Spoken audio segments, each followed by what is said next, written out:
지후가 내 아이가 아니라고요. 해안 마을의 아침은 늘 비슷하게 시작되었죠. 햇빛은 얇은 커튼을 통과해 바닥에 사각형의 빛을 놓았고 커피 냄새는 문틈으로 나가 파도 냄새와 섞였어요. 한도연은 찬물을 끓이며 분쇄한 원두를 손끝으로 고르게 펴놓았습니다. 표정은 특별히 달라질 일이 없다는 듯 평온했지만 동작에는 습관처럼 깔끔함이 묻어 있었어요. 그는 점포 앞 의자를 두어 발짝 옮기고 간판을 세워 올린 뒤 바다 쪽을 잠깐 바라보았습니다. 바람은 오늘도 남서쪽에서 불어왔고 유리문이 작은 종은 이유 없이 2번 울렸죠. 단골 노인들이 들어와 신문을 펼치며 조용히 자리를 잡았고 도연은 필요 이상 말을 붙이지 않았습니다. 늘 마시던 걸로요. 한 노인이 말했고 그는 고개를 끄덕이며 스팀 피처를 들어 올렸어요. 거품이 오르는 소리와 함께 카페는 금세 따뜻한 습기와 향으로 가득 찼습니다. 이곳에서의 삶은 절제된 동작과 예측 가능한 소음으로 유지되고 있었죠. 라디오를 켰을 때 작은 지직거림 뒤로 진행자의 밝은 인사가 흘러나왔습니다.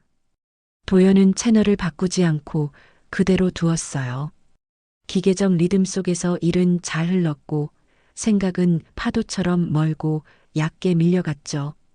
2번째 손님이 나가고 잠받침을 닦던 그의 손이 10초쯤 멈췄습니다. 라디오에서 지역 문화 소식이 흘러나왔고 진행자는 차분한 목소리로 전시회 일정을 읽어주었어요. 다음 주 토요일 미술치료사 윤서진 씨의 개인전이. 그의 손끝에서 접시가 미끄러질 뻔했지만 떨어지기 전에 멈췄습니다. 잠깐의 공백이 있었고 그는 조심스레 음량을 낮췄죠. 사람 이름 하나가 공기의 밀도를 바꾸는 일이 실제로 가능하다는 것을 그는 매번 새삼스럽게 확인했어요. 커피 마신 노인은 제목이 까다로운 사설을 접으며 바람이 달라졌네 하고 혼잣말을 했습니다. 오전이 한번 접히고 나면 카페엔 늘 같은 정막이 앉았어요. 그는 서랍에서 헐거운 고무줄로 묶인 서류 봉투를 꺼냈습니다. 가볍게 두드려 꺼낸 것은 오래된 사진 한 장이었죠.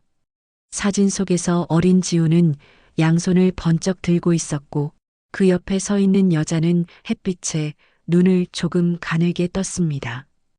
윤서진의 미소는 한여름의 얇은 구름 같았고 도연은 그 미소를 오래 찾아보려 하지 않았어요. 사진을 다시 봉투에 넣을 때 문종이 또렷하게 3번 울렸습니다. 점심 전이라 손님은 드물 시간대였고 들어선 청년은 급한 숨을 한번 고르고 모자를 벗었죠. 작업복 가슴에 작은 이름표가 붙어 있었어요. 한지우라는 글자가 검은 실로 박음질되어 있었죠. 그는 그 글자를 한 박자 늦게 읽고 눈을 들어 청년의 옆모습을 살폈습니다. 청년은 아이스 아메리카노를 주문하고 카운터 끝에서 결제를 마쳤습니다. 목소리는 낮고 짧았고 눈동자는 오래 머물지 않았어요. 컵에 얼음을 채우는 동안 도연은 속으로 3번 숫자를 세었죠. 운전하시는 길인가요? 그는 자연스럽게 물었습니다. 근처 미술관 설비 점검이요. 청년이 대답했어요. 짧은 문장이었지만 그 안에서 익숙한 호흡이 묻어났습니다. 청년은 컵을 받아 문 쪽으로 2걸음 물러났고 뚜껑을 닫으며 바깥 기온을 천천히 살폈죠. 유리문이 닫히고 종이 흔들리는 동안 도연은 유리컵에 남은 물기를 수건으로 닦았습니다. 수건은 금세 젖었고 손끝은 차갑게 식었어요. 그는 앞치마끈을 한 번 더 당겨 묶고 계산대를 정리하는 척하면서 창밖을 보았습니다. 청년이 골목을 지나 도로로 나가는 장면은 천천히 재생되는 필름 같았죠. 도연은 문을 잠깐 열어 바람을 확인한 다음 간판을 안쪽으로 들여놓았습니다. 잠시 휴무 표시는 뒤집지 않았어요. 대신 슬리퍼를 운동화로 바꾸고 계산대 아래 키홀더에 걸린 열쇠를 주머니에 넣었습니다. 카페 문은 자동으로 잠기지 않았기에 문턱을 넘기 전 한 번 더 손잡이를 당겨 닫았죠. 그는 청년이 사라진 골목 모퉁이를 돌아서 신호등 앞 보도에 섰습니다. 파도가 낮은 숨을 내쉬는 소리가 멀리서 들렸고 햇빛은 점점 각도를 낮추고 있었어요. 그는 청년과 일정 거리를 유지한 채 따라갔습니다. 도시의 낮은 건물 사이로 길어진 그림자가 움직였고 사람들은 각자 다른 방향으로 흘렀죠. 도연의 발걸음은 과거와 현재 사이 어떤 균형 위에 겨우 놓여 있는 듯 했습니다. 미술관은 개관 준비 중이었고 입구 옆에는 임시 전시 현수막이 걸려 있었어요.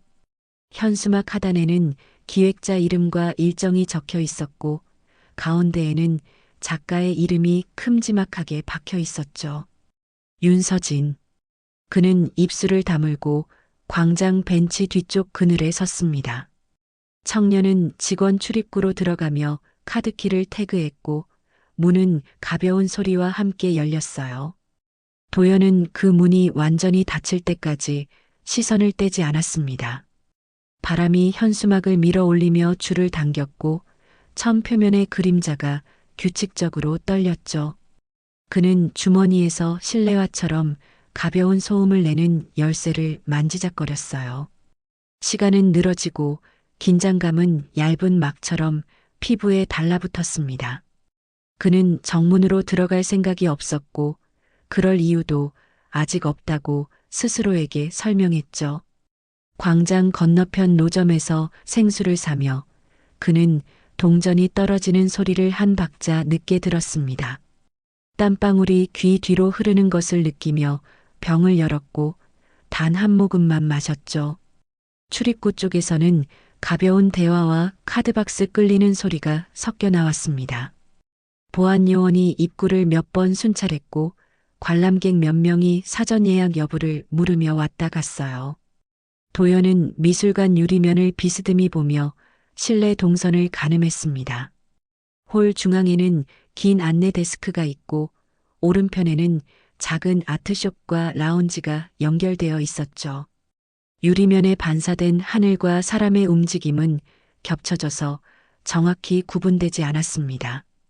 그는 반사된 장면 너머 그림자처럼 서 있는 두 사람을 보았어요. 가까이 다가가지 않아도 누군지 아는 모습이었습니다. 나란히 서 있는 실루엣의 높이와 간격이 그들의 관계를 말해주고 있었죠. 도연은 숨을 고르고 시선을 낮췄다가 다시 올렸습니다. 유리문 너머에서 서진이 안내 데스크 쪽을 돌아보는 순간 그의 어깨가 아주 조금 떨렸어요. 청년 지우가 그 옆에서 서류를 건네며 설명하는 몸짓을 했습니다. 짧은 손동작, 무게중심, 발끝의 방향이 익숙한 리듬을 닮아 있었죠. 아버님. 지나가던 중년 남성이 전화 통화 중 그렇게 말하고 지나갔고 그 한 단어가 공기의 온도를 또 한 번 바꿨습니다. 도연은 자리를 옮기지 않고 벤치의 등받이에 손을 올려 균형을 잡았어요. 손바닥에 나무결의 거침이 느껴졌고 손등에 햇빛이 얇게 눌렸습니다. 그는 과거의 어떤 현관에서처럼 초인종을 누르기 전에 침묵을 견디고 있었죠. 유리면 안쪽에서 서진이 천천히 고개를 들고 바깥을 스치듯 바라보았습니다. 두 사람의 시선이 닿았는지 확신할 수 없었지만 그는 한 발짝 움직이지 못했습니다. 문득 뒷목을 스치는 라디오의 낮은 멜로디가 귀에 들어왔습니다. 근처 포터블 스피커에서 흘러나오는 주파수였고 낮게 깔린 멘트가 배경처럼 이어졌죠. 그는 아침 카운터에 남겨둔 다이얼의 위치와 낮춰둔 볼륨을 떠올렸어요. 작고 반복되는 일들의 안전함이 여기까지 따라온 듯 했습니다. 그는 순간적으로 돌아가야 한다는 생각을 했습니다. 카페 문은 닫혀 있지만 잠금 장치는 수동이고 오후 주문 재고를 점검하지 않았어요. 그러나 발은 움직이지 않았고 지나가는 그림자들의 속도만 바뀌었죠.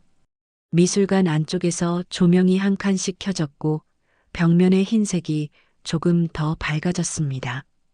그 밝기 변화가 도연의 흉곽까지 들이쳤고 숨은 한 박자 늦게 들어왔다 나갔어요. 그는 그제야 손을 내려 벤치 등받이를 놓았습니다. 청년이 다시 출입구로 나와 물류 차량을 향해 걸어갔습니다. 도연은 반사적으로 비슷한 속도로 움직였어요. 트럭의 적재함에서 상자가 내려왔고 지우는 그 상자를 품에 안아 다시 내부로 향했죠. 상자 옆면에는 아이보리색 라벨이 붙었고 전시 도록이라는 글자가 선명했습니다. 그는 물류장의 옆 그늘에서 한 걸음 물러나 상자가 떠나는 방향을 눈으로만 따라갔어요. 지나가던 경비가 그에게 잠깐 시선을 주었고 그는 고개를 숙여 인사했습니다. 불필요한 설명은 하지 않는 편이 낫다고 생각했죠. 관람은 오후 2시부터입니다. 경비가 친절하게 말했어요.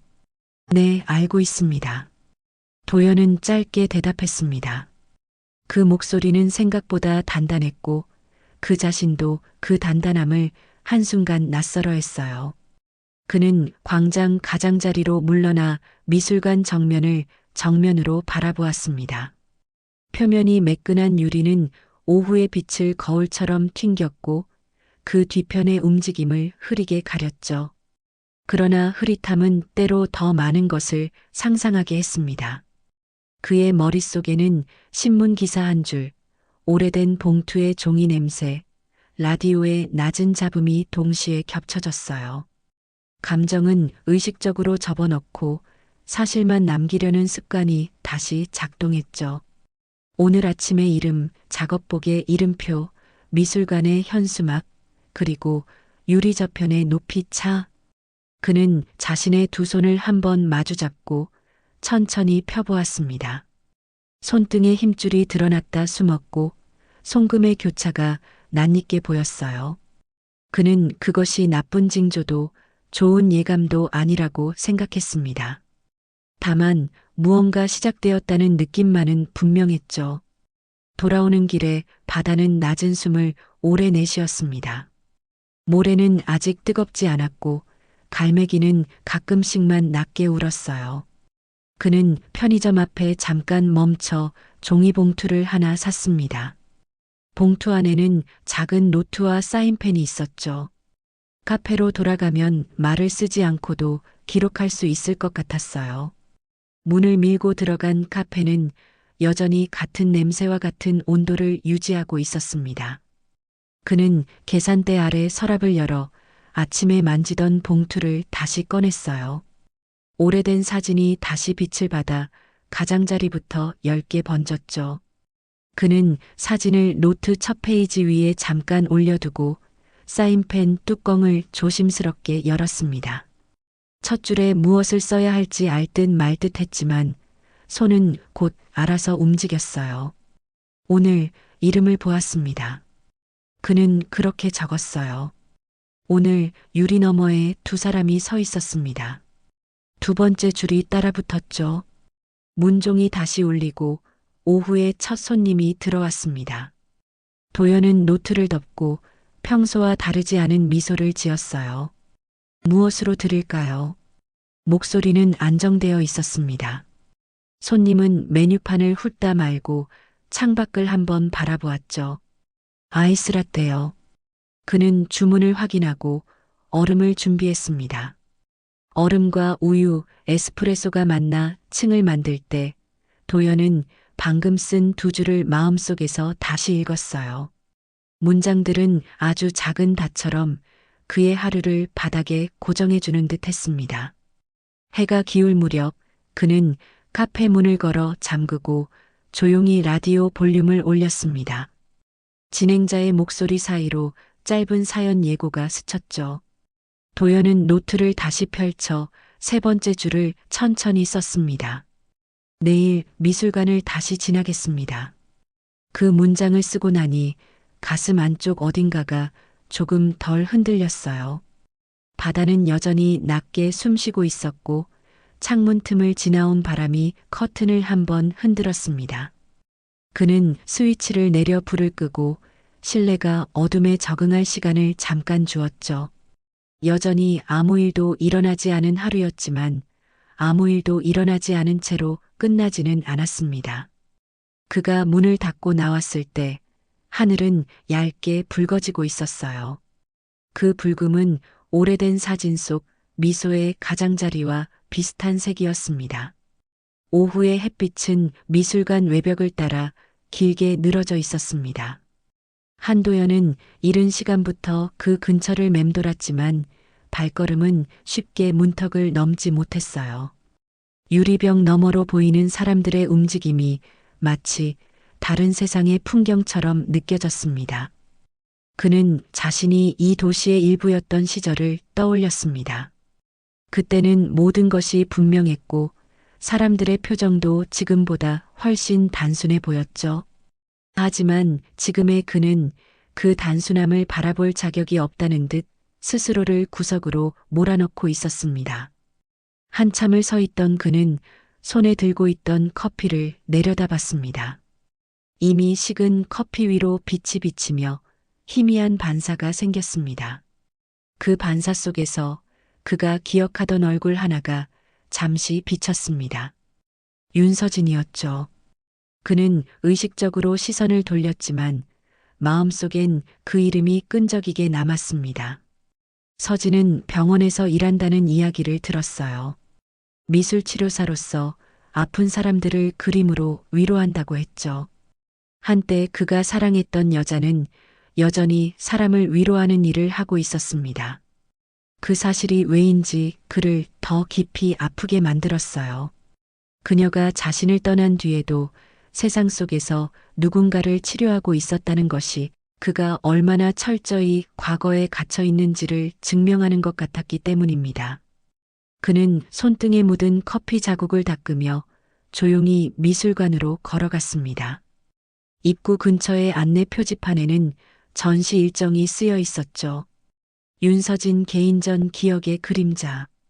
그 문구를 읽는 순간 도연의 숨이 멎는 듯 했습니다. 그녀의 이름 아래 적힌 작품 제목들 중 하나가 눈에 들어왔습니다. 그날의 이야기. 그는 그 문장을 속으로 천천히 반복했어요. 그날이라니 대체 어떤 날을 뜻하는 걸까? 자신이 떠났던 날일까? 아니면 그녀가 울었던 날일까? 도연은 정문을 지나 안으로 들어갔습니다. 공간은 생각보다 작고 고요했습니다. 천장에 걸린 조명이 한 점씩 켜질 때마다 벽의 그림자가 조금씩 달라졌죠.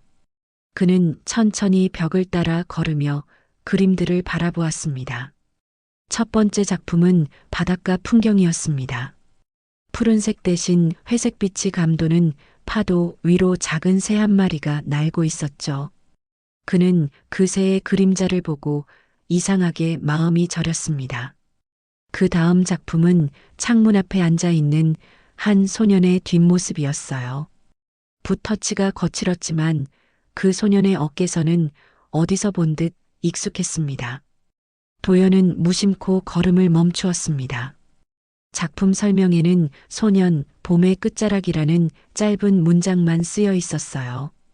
그 문장을 읽으며 그는 자신도 모르게 입술을 굳게 다물었습니다. 그림 속 소년의 손가락 길이, 목의 각도, 그리고 머리카락의 결이 모두 지우를 닮아 있었습니다. 그는 눈을 떼지 못했습니다. 그리고 동시에 낯선 불안이 가슴을 쳤습니다. 이 그림은 분명 최근의 작품일 텐데 서진이 지우를 이렇게 그렸다는 건 그녀가 여전히 그 아이를 마음속 중심에 두고 있다는 뜻이겠죠. 그는 잠시 눈을 감았습니다. 눈꺼풀 너머로 번지는 빛이 불안하게 흔들렸습니다. 뒤에서 직원의 발소리가 들려왔고 그는 서둘러 몸을 돌렸습니다.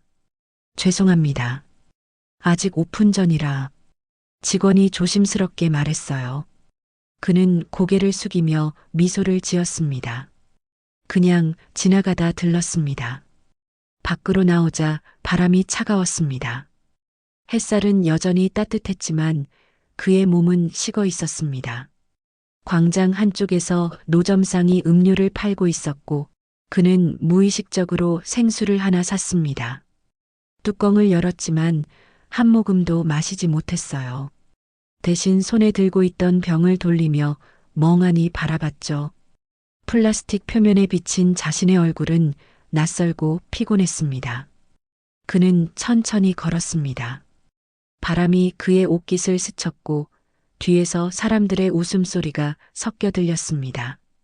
그 소리는 오히려 그를 더 외롭게 만들었어요. 그는 주머니에서 접힌 편지를 꺼냈습니다. 그 편지는 며칠 전부터 쓰기 시작했지만 아직 완성되지 않았습니다. 서진에게 첫 문장만 적혀 있었어요. 그는 한동안 그 문장만을 바라보았습니다. 그 다음 문장이 무엇이 되어야 할지 도무지 떠오르지 않았습니다. 잘 지내는지 묻고 싶지만 그럴 자격이 나에겐 없습니다. 그 문장이 머릿속을 맴돌았지만 글로 옮기진 않았습니다. 그는 편지를 접어 서랍 안에 넣어두었죠. 하지만 오늘 미술관에서 그녀의 이름을 본 순간 그 편지는 다시 그를 불러냈습니다. 도연은 손에 쥔 종이를 바라보다가 천천히 접어 주머니에 넣었습니다. 그는 눈을 감았습니다. 귀에는 여전히 미술관 안의 정적이 남아 있었습니다. 그리고 그 정적 속에서 누군가의 목소리가 희미하게 들렸습니다.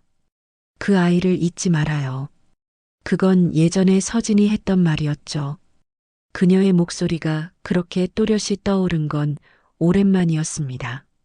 그는 길가 벤치에 앉아 두 손을 무릎 위에 포겠습니다. 해가 기울며 그림자가 길게 늘어졌고 그 그림자 끝에 미술관 입구가 있었습니다.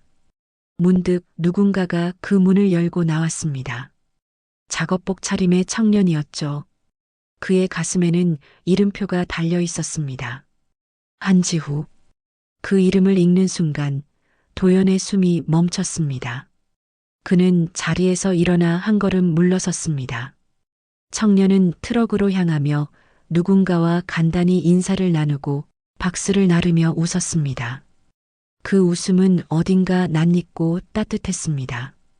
도연은 그 웃음을 기억 속의 한 장면과 겹쳐보았습니다. 아주 오래전 그가 처음 아이를 안았을 때 지우가 세상에 처음 웃던 바로 그 표정이었죠. 그는 순간적으로 그 청년의 이름이 자신의 아들과 같은 이유를 묻고 싶었습니다. 하지만 목소리는 끝내 나오지 않았습니다.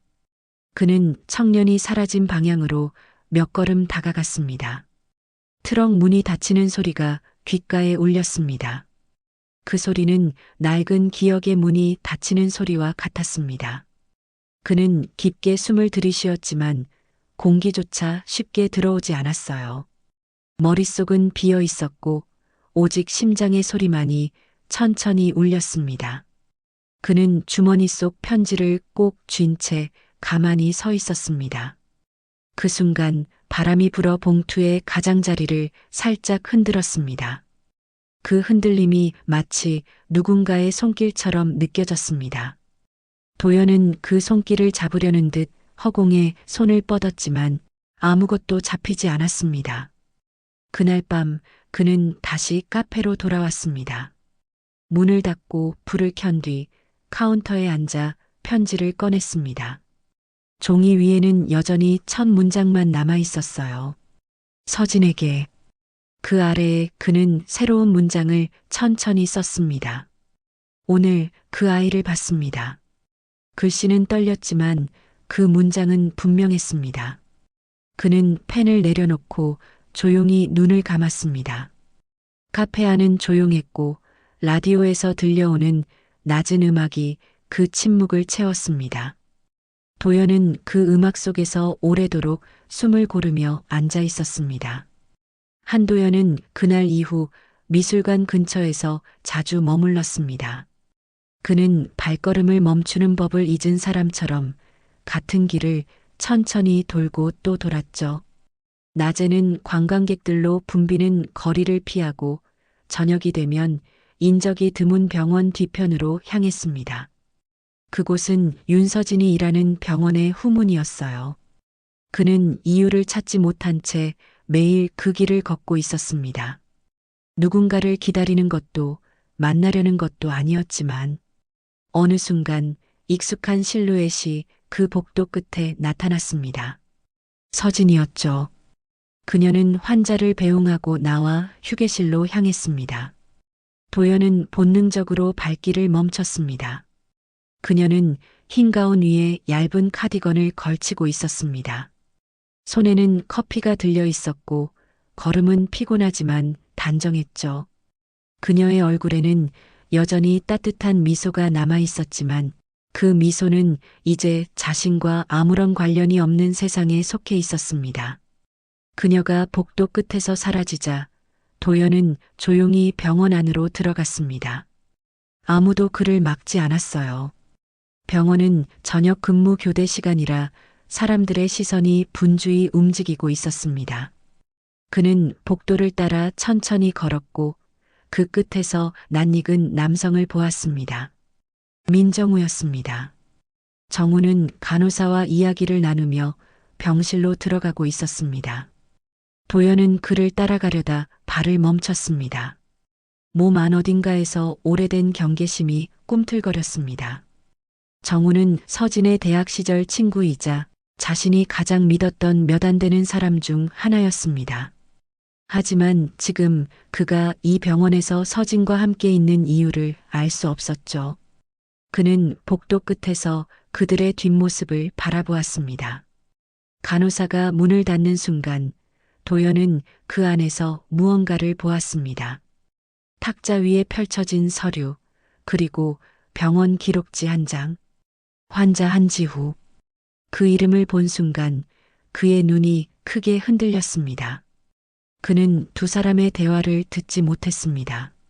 하지만 그 침묵 속에서 오히려 더 많은 말을 들은 듯 했습니다. 서진이 정우를 바라보는 표정은 고요했지만 그 속에는 깊은 절망이 숨어 있었어요. 정우의 어깨는 단단히 굳어 있었고 그의 입술은 무겁게 닫혀 있었습니다. 잠시 후 서진이 자리에서 일어나 복도를 나섰습니다. 그녀는 아무 말도 하지 않았지만 걸음 하나하나가 감정의 파편처럼 느껴졌습니다. 도연은 본능적으로 뒤따랐습니다. 그녀는 엘리베이터 대신 옥상 계단으로 향했습니다. 그는 몇 걸음 떨어져 조용히 그 뒤를 따라갔습니다. 계단의 공기는 차가웠고 그의 심장은 점점 빠르게 뛰었습니다. 옥상 문이 열리자 바람이 얼굴을 세게 스쳤습니다. 서진은 문가에 서서 한참 동안 움직이지 않았습니다. 도연은 철제 난간 뒤에서 그녀의 뒷모습을 지켜보았습니다. 석양이 병원 건물 위로 기울며 그녀의 그림자를 길게 늘어뜨렸습니다. 그녀는 담배 한 개비를 꺼내 불을 붙였습니다. 불빛이 바람에 흔들리다 꺼지고 다시 켜졌습니다. 그 불빛은 마치 그녀가 간신히 버티고 있는 심장 같았죠. 도연은 손을 주머니에 넣고 입술을 깨물었습니다. 그녀가 어떤 생각을 하는지, 어떤 말을 삼키고 있는지 굳이 듣지 않아도 알 수 있었습니다. 서진은 하늘을 바라보다 천천히 눈을 감았습니다. 입가에는 묘한 미소가 번졌습니다. 그 미소에는 체념과 슬픔, 그리고 오랜 피로가 함께 묻어 있었죠. 그녀의 어깨가 아주 조금 떨렸습니다. 도연은 한 발자국 앞으로 나아갔습니다. 바람이 강하게 불었고 담배재가 흩날려 그의 얼굴로 날아왔습니다. 그는 잠시 눈을 감았다가 떴습니다. 그녀의 뒷모습은 그대로였습니다. 그 순간 도연은 자신이 얼마나 많은 시간 동안 이 여자를 오해하며 살아왔는지를 깨달았습니다. 그녀가 원망했던 것도 그를 떠났던 것도 모두 자신 때문이었다는 사실이 가슴을 쳤습니다. 그는 이제야 그 눈빛 속 슬픔의 의미를 이해할 수 있을 것 같았습니다. 하지만 늦었습니다. 그녀는 이미 그 시간을 다 살아낸 사람이었고 자신은 아직 그 시간을 후회로만 메우고 있었죠. 그는 옥상 구석에서 조용히 서 있었습니다. 그녀의 머리카락이 바람에 흩날릴 때마다 그의 가슴은 함께 흔들렸습니다. 그녀는 담배를 난간에 눌러 끄고 그대로 손을 내렸습니다. 그 손끝에 남은 재가 흩어져 공중으로 사라졌습니다. 서진은 천천히 뒤돌았습니다. 그녀의 시선이 도연이 숨어 있는 방향으로 스쳤습니다. 둘의 눈이 마주쳤는지는 알 수 없었지만 그 순간 도연의 숨은 멎었습니다. 그는 숨소리마저 삼켰습니다.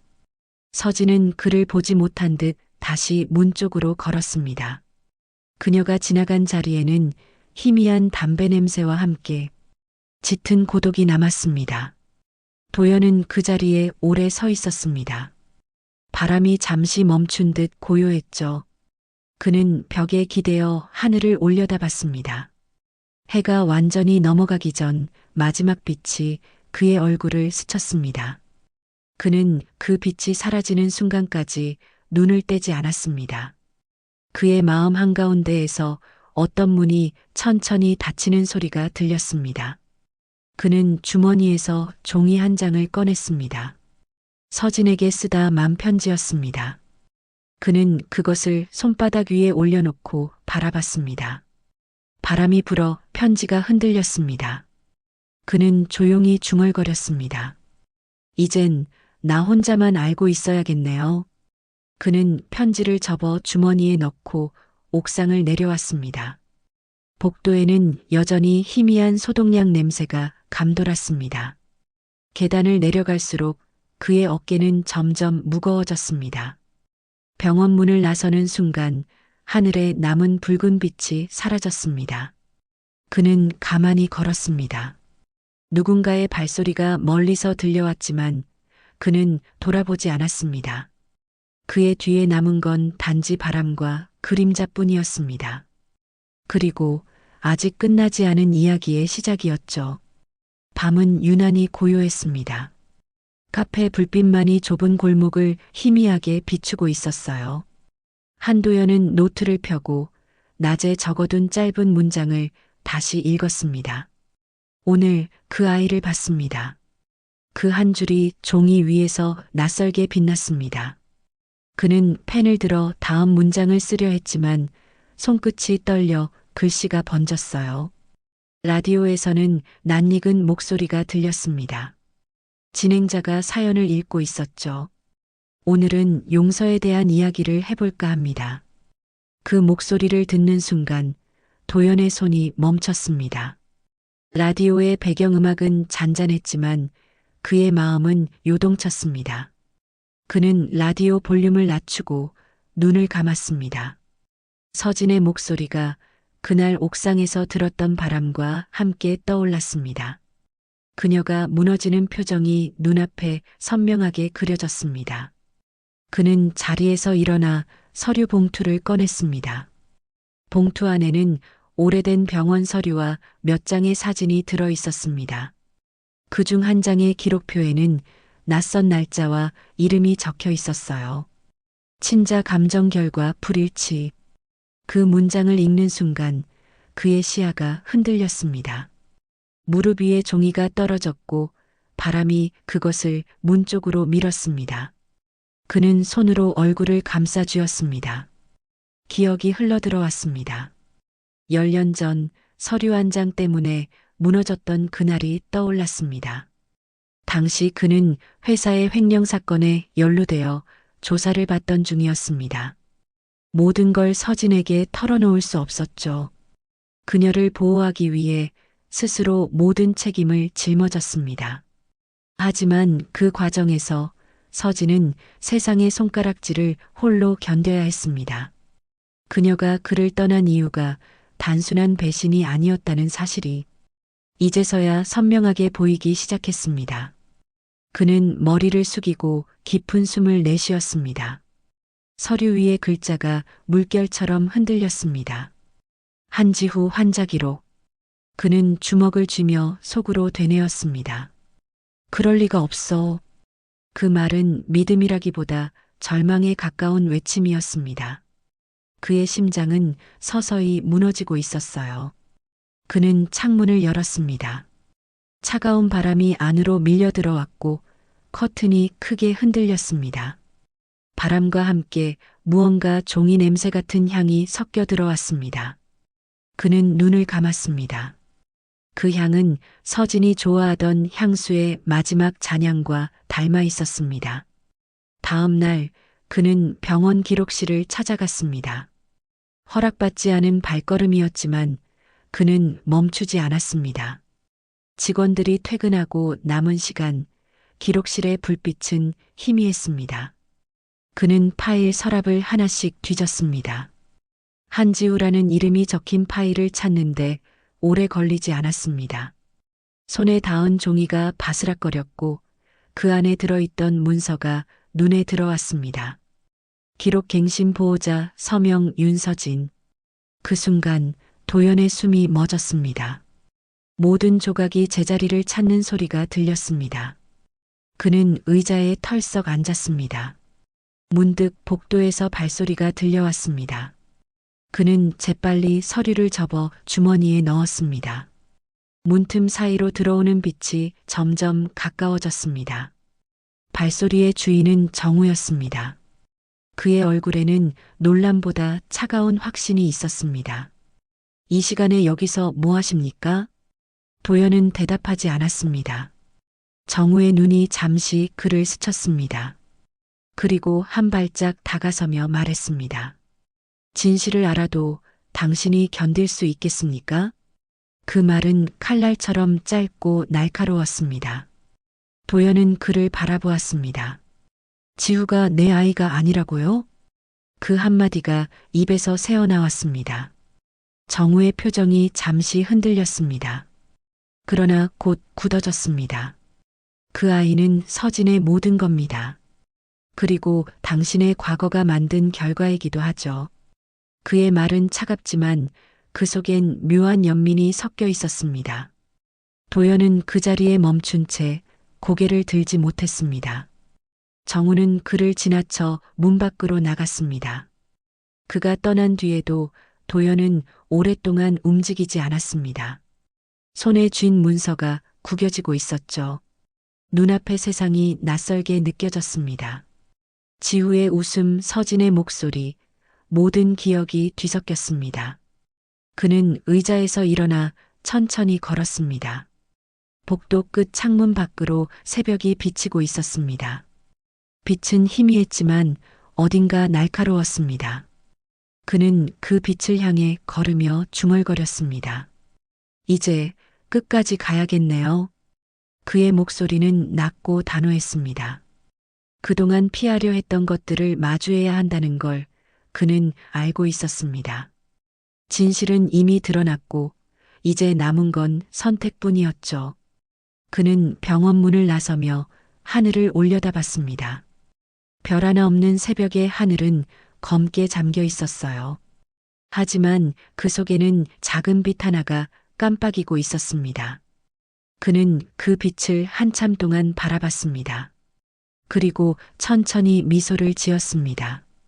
그 미소는 슬펐지만 분명 무언가를 결심한 사람의 것이었습니다. 새벽 바람이 그를 스치고 종이 냄새와 함께 사라져갔습니다. 밤비가 내리고 있었습니다. 병원 앞 도로에는 불빛이 번지고 인적은 드물었습니다. 윤서진은 경직된 손으로 병원 문을 밀고 나왔어요. 그녀의 눈가는 젖어 있었고 입술은 떨렸습니다. 비를 맞으며 걸음을 옮기던 그녀는 결국 주차장 한쪽 벤치에 주저앉았습니다. 그녀의 손에는 접힌 사진 한 장이 들려 있었습니다. 사진 속에는 어린 지후와 그 아이를 안고 있는 도연의 젊은 시절 모습이 있었죠. 그녀는 사진을 바라보다 끝내 입을 다물지 못했습니다. 지우는 당신 아이가 아니에요. 그 말은 입 밖으로 새어나오자마자 비에 섞여 사라졌습니다. 그 시각 도연은 병원 근처를 서성이며 서류 봉투를 쥐고 있었습니다. 손끝이 하얗게 질릴 정도로 봉투를 꼭 쥐고 있었죠. 그의 얼굴에는 분노도 슬픔도 아닌 단 한 가지 믿기지 않는 허탈함만이 남아 있었습니다. 그는 스스로에게 수없이 되물었습니다. 왜 지금까지 아무 말도 하지 않았을까? 비는 점점 거세졌고 그의 어깨는 젖어갔습니다. 거리에 불빛이 반사된 물웅덩이 속에서 자신의 얼굴이 일그러져 보였습니다. 그는 그 얼굴을 외면하지 못했습니다. 그리고 한순간 그가 떠난 이유와 그녀가 버텨야 했던 시간이 맞물리며 모든 조각이 하나로 이어졌습니다. 그의 발걸음은 병원 쪽으로 향했습니다. 문이 열리자 비가 바닥에 쏟아져 들어왔고 그는 서진이 앉아있는 벤치를 발견했습니다. 그녀는 그를 보고도 아무 말 없이 고개를 숙였습니다. 도연은 천천히 다가가 그녀 앞에 멈춰 섰습니다. 두 사람 사이에는 단 한 걸음의 거리만 남았지만 그 한 걸음이 10년의 세월처럼 멀었습니다. 그녀는 사진을 손에서 떨어뜨렸습니다. 사진은 젖은 바닥 위에서 번지며 얼굴이 흐려졌습니다. 그는 그 사진을 주워 두 손으로 감쌌습니다. 이제라도 말해줘요. 왜였죠? 그의 목소리는 떨렸지만 억눌린 분노가 담겨 있었습니다. 서진은 대답하지 않았습니다. 대신 떨리는 손으로 머리카락을 쓸어 넘겼습니다. 그날 당신이 떠났잖아요. 모든 게 무너졌어요. 그녀의 목소리는 낮았고 조용히 부서졌습니다. 나 혼자 감당해야 했어요.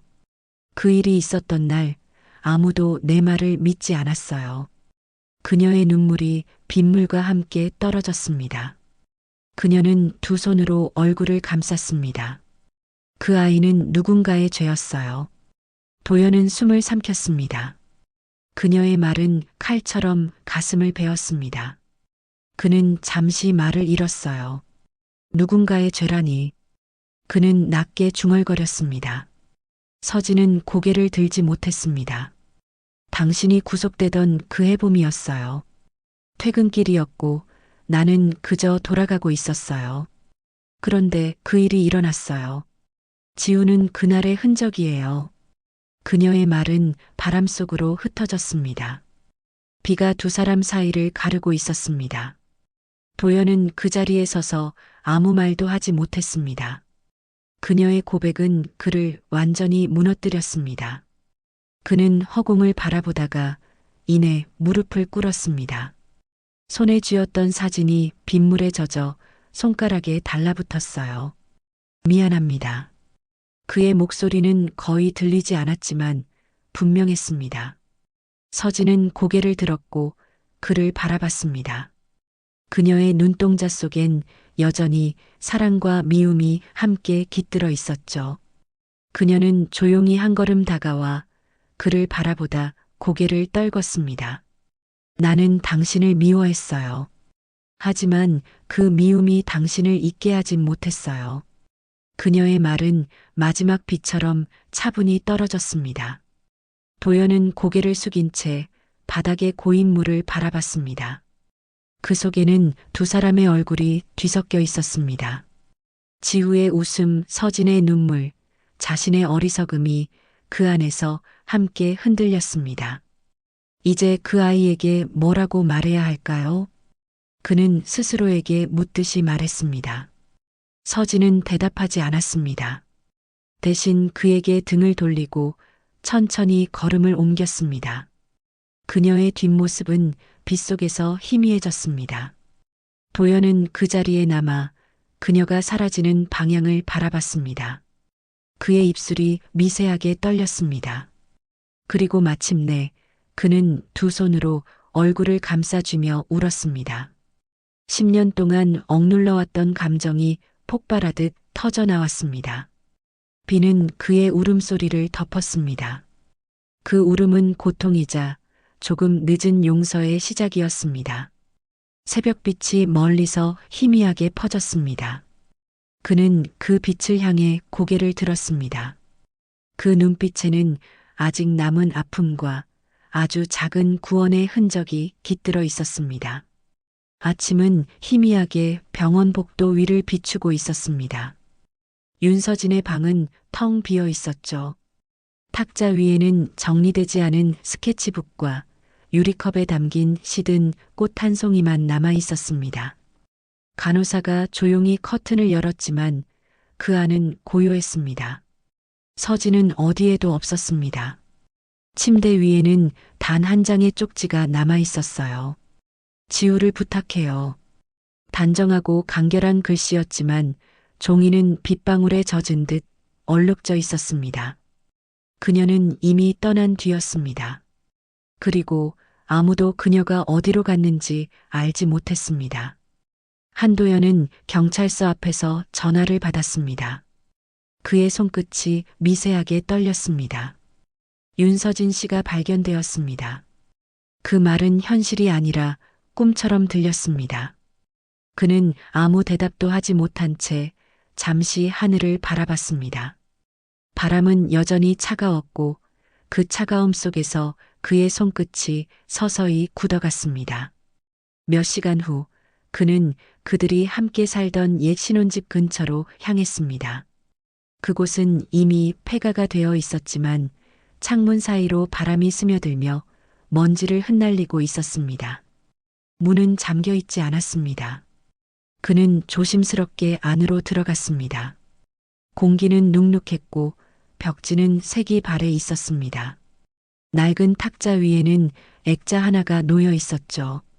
그 안에는 세 사람이 함께 웃고 있는 사진이 들어 있었습니다. 사진 속의 웃음은 너무 오래된 것처럼 보였습니다. 방 한쪽 벽에는 커다란 캔버스가 세워져 있었습니다. 그림 속에는 가족 세 사람의 실루엣이 그려져 있었고 마지막 붓터치가 마치 어제 끝난 듯 생생했습니다. 도연은 그 앞에서 오랫동안 움직이지 못했습니다. 그의 시선이 그림 속 서진의 눈과 마주쳤습니다. 그 눈빛은 따뜻했지만 이미 이 세상 것이 아니었습니다. 그는 캔버스 앞으로 다가가 손끝으로 표면을 살짝 쓸었습니다. 페인트가 마르지 않은 듯 손에 가루가 묻었습니다. 그는 가만히 손을 내려다보았습니다. 손바닥 위의 색은 붉은 갈색 마치 빛이 식은 자국 같았습니다. 그때 문 쪽에서 바람이 불어들어왔습니다. 탁자 위 쪽지가 날아 바닥에 떨어졌습니다. 그는 몸을 숙여 그것을 주었습니다. 그 쪽지에는 짧은 문장 하나가 더 적혀 있었습니다. 나 이제 그날의 이야기를 다 썼어요. 그 문장은 도연의 가슴 깊은 곳까지 내려앉았습니다. 그는 천천히 바닥에 주저앉았습니다. 손에 든 쪽지를 내려다보며 한참 동안 숨을 고르지 못했습니다.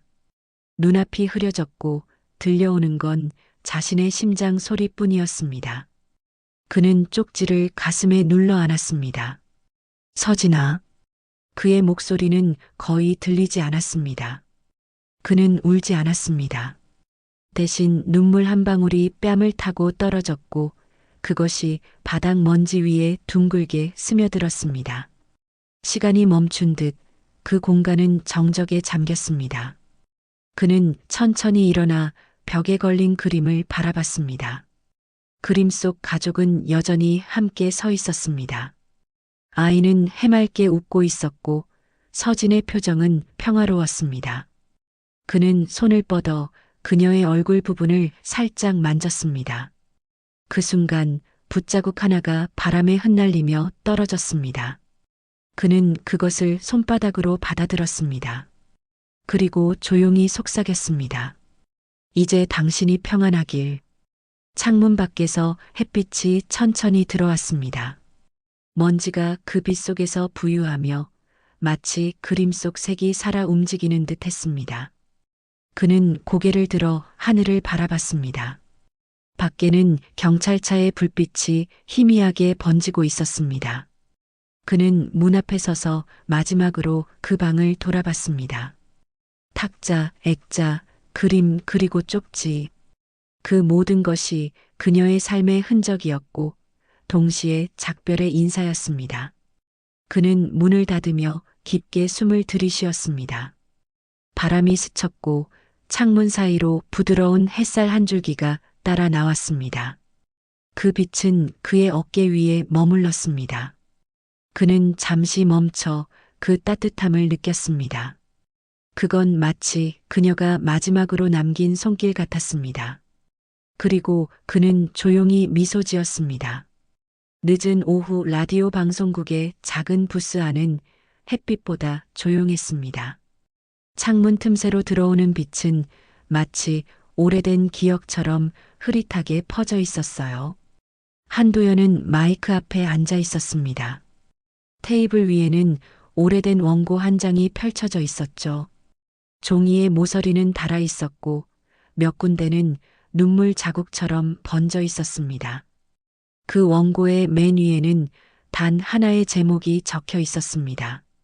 그날의 이야기. 그는 깊게 숨을 들이쉬었습니다.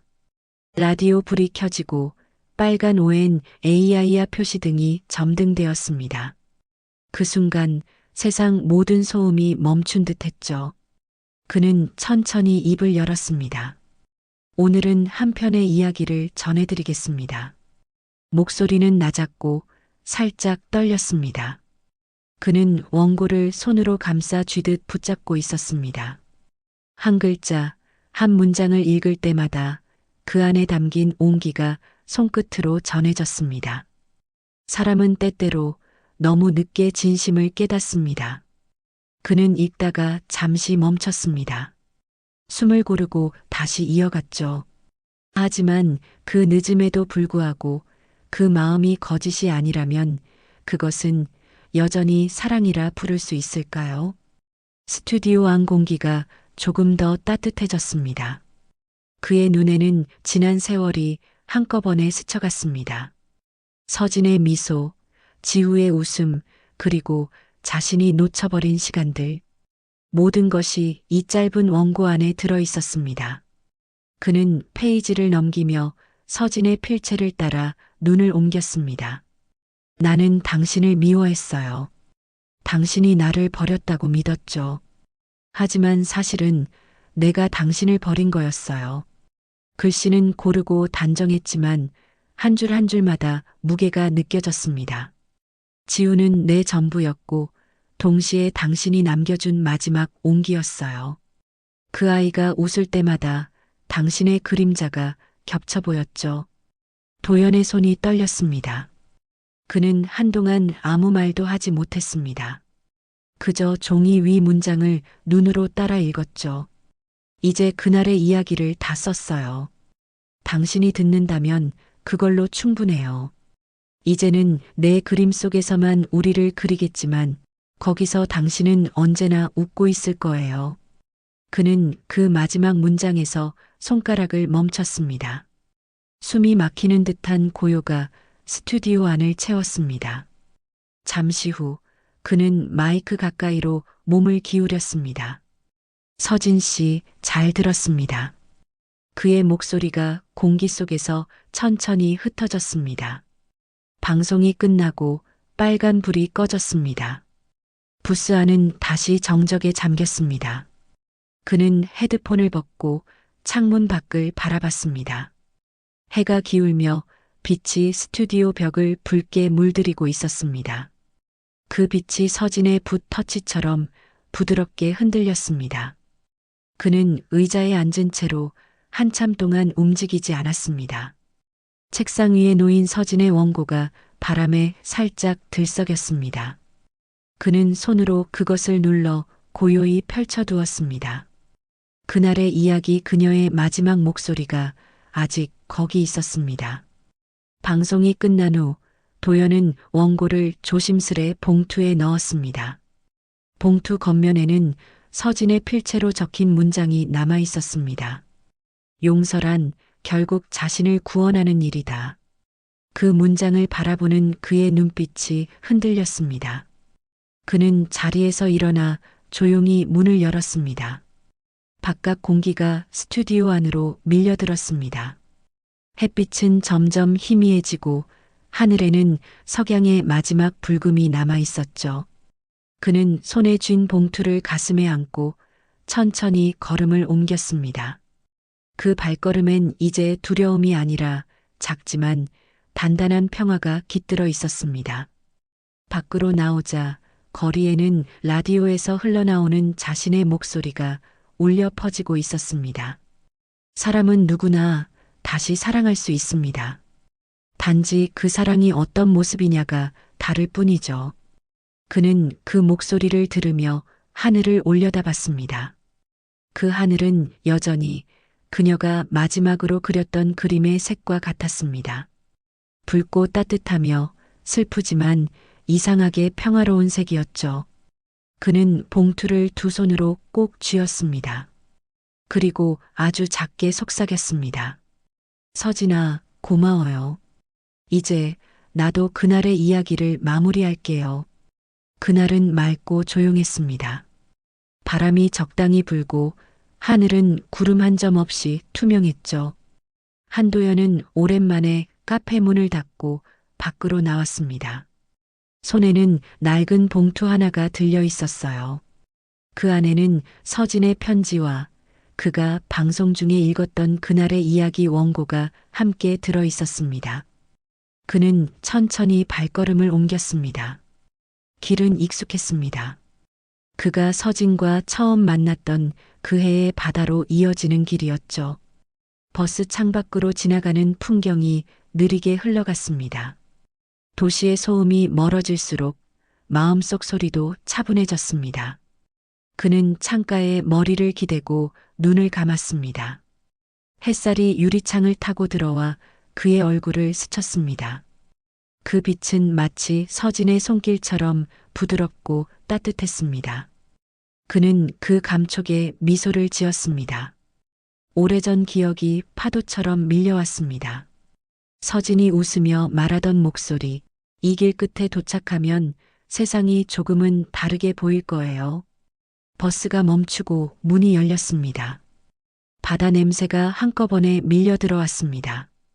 그는 천천히 걸음을 옮겨 해변으로 향했습니다. 모래 위에는 파도가 닿았다가 물러가며 반짝이는 자국을 남기고 있었습니다. 그는 구두를 벗고 맨발로 걸었습니다. 바다의 온기가 발끝을 감싸는 듯 했습니다. 멀리 허라이전 위로 해가 기울고 있었죠. 하늘은 붉고 그 아래 바다는 금빛으로 물들었습니다. 그는 해변 끝 오래된 벤치 하나 앞에 멈춰 섰습니다. 그 벤치는 낡았지만 여전히 단단했습니다. 서진과 함께 앉았던 자리였죠. 그는 봉투를 꺼내 조심스레 열었습니다. 안에는 그녀의 글씨로 적힌 마지막 문장이 있었습니다. 언젠가 당신이 이 바다를 다시 본다면 그건 내가 용서받은 날일 거예요. 그는 천천히 그 문장을 소리내어 읽었습니다. 목소리가 바람에 섞여 바다로 흩어졌습니다. 그는 봉투를 접어 무릎 위에 올려두고 하늘을 바라봤습니다. 바람은 부드럽게 그의 머리카락을 흔들었습니다. 그의 눈에는 잔잔한 미소가 번졌습니다. 지평선 위에서 햇빛이 점점 붉게 타오르며 사라지고 있었습니다. 그는 그 빛이 사라지기 전에 봉투를 천천히 들어 바람에 맡겼습니다. 봉투는 공중에서 부드럽게 회전하다가 파도 위로 떨어졌습니다. 종이는 젖으면서 천천히 바닷속으로 가라앉았습니다. 그는 그 모습을 오래 바라봤습니다. 그리고 조용히 중얼거렸습니다. 이제 정말 그날의 이야기는 끝났네요. 그의 목소리는 파도 소리에 묻혀 바람과 함께 사라졌습니다. 잠시 후 바람이 잠들고 파도는 조금 더 잔잔해졌습니다. 그는 벤치에서 일어나 바다 쪽으로 한 발 내디뎠습니다. 햇빛이 마지막으로 수평선을 비추며 반짝였습니다. 그 빛 속에서 그는 잠시 누군가의 모습을 본 듯했습니다. 서진이 바람결에 머리카락을 흩날리며 웃고 있었습니다. 그녀는 말없이 고개를 끄덕였습니다. 그는 가만히 미소 지으며 그 자리에 서 있었습니다. 하늘은 붉게, 바다는 금빛으로 번졌고 그의 그림자는 천천히 파도에 스며들었습니다.